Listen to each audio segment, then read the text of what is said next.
Good morning, aspirants. Our today's topic is India's nuclear doctrine. As we already know that security and development are the surviving conditions of a developing country like India, and nuclear doctrine fulfills both of these through its chain reaction. However, an insight into the nuclear doctrine was first prepared by Homi Jahangir Baba in 1948 with the view to generate energy for security as well as for development needs. The India's nuclear doctrine was enunciated following Cabinet Committee and Security meeting on Jan 2003. Now, what are the characteristics of India's nuclear doctrine? Number 1. Nuclear energy should be used only for peaceful purposes. Number 2. Nuclear weapons must be eliminated from all over the world. Number 3. Second is nuclear weapons must be eliminated from all over the world. Number 3. India should not undertake imminent peaceful nuclear explosions unless and until it is absolutely necessary for India. Number 4. India will not sign NPT unless and until it is discriminatory in nature. Now here the question arises, why India considers this NPT treaty, the non-proliferation treaty, to be discriminatory in nature? Because according to India, it enables the already existing nuclear weapon countries to carry on tests without any restraint, and it creates a sort of imbalance between nuclear and non-nuclear weapon states. Secondly, this NPT treaty doesn't give any security guarantee to non-nuclear weapon countries, and these are the apprehensions of India. That's why India didn't sign NPT till now. Number 4 point, India will not open its nuclear weapon, its nuclear sites, its nuclear plants to the international inspection community. Number 6, India will continue its option, will go by its option of no first use against nuclear countries, and no use of nuclear weapons against non-nuclear weapon states. Number 6, India will use nuclear weapons if India or Indian armed forces were attacked anywhere through biological or chemical weapons. Now next, formation and maintenance of minimum deterrence.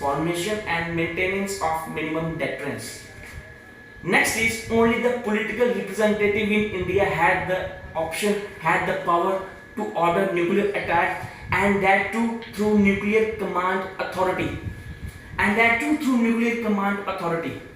Next is that India is committed in making the world nuclear weapons free through impartial nuclear disarmament. Next is that India shall maintain strict control over its nuclear and missile related products and technology.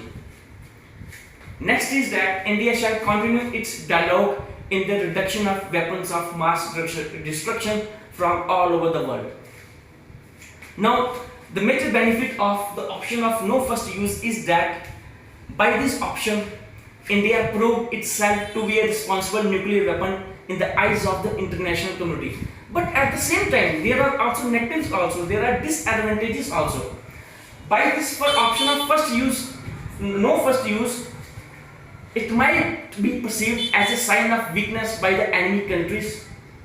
Second is that if there happens a nuclear strike against India, there should be a loss of lives, property and resources. At the same time, number 3 is that if nuclear strikes happens on Indian nuclear weapons, then our capability to strike, to hit them back also lowers. That's why these are the major drawbacks of the option of no first use against nuclear weapon countries. Now, as you already know that our former NSA National Security Advisor, Mr. Shiv Shankar Menon, in his book Choices, The Making of the Indian Foreign Policy, he said that India will be happy by its first strike against the nuclear weapon countries if that country declared that it will use nuclear weapons against India, and if the adversary's launch was imminent. At the same time, Mr. Shiv Shankar Menon, a former National Security Advisor, says that the option of tactical nuclear use of Pakistan will free India from its option of comprehensive first use against Pakistan. Now recently, last year in November 2016, Mr. Manohar Parrikar, during the occasion of the launch of the book New Earth Shastra, he said that he was not in the favor of no first use option in India's nuclear doctrine. At the same time, he also said that these are his personal views. He says that there should be unpredictability when the question of the use of nuclear weapons arises. He says that there should be unpredictability, and at the same time he says that these are his personal views and this doesn't amount to the change of policy, any change in the policy in the nuclear doctrine.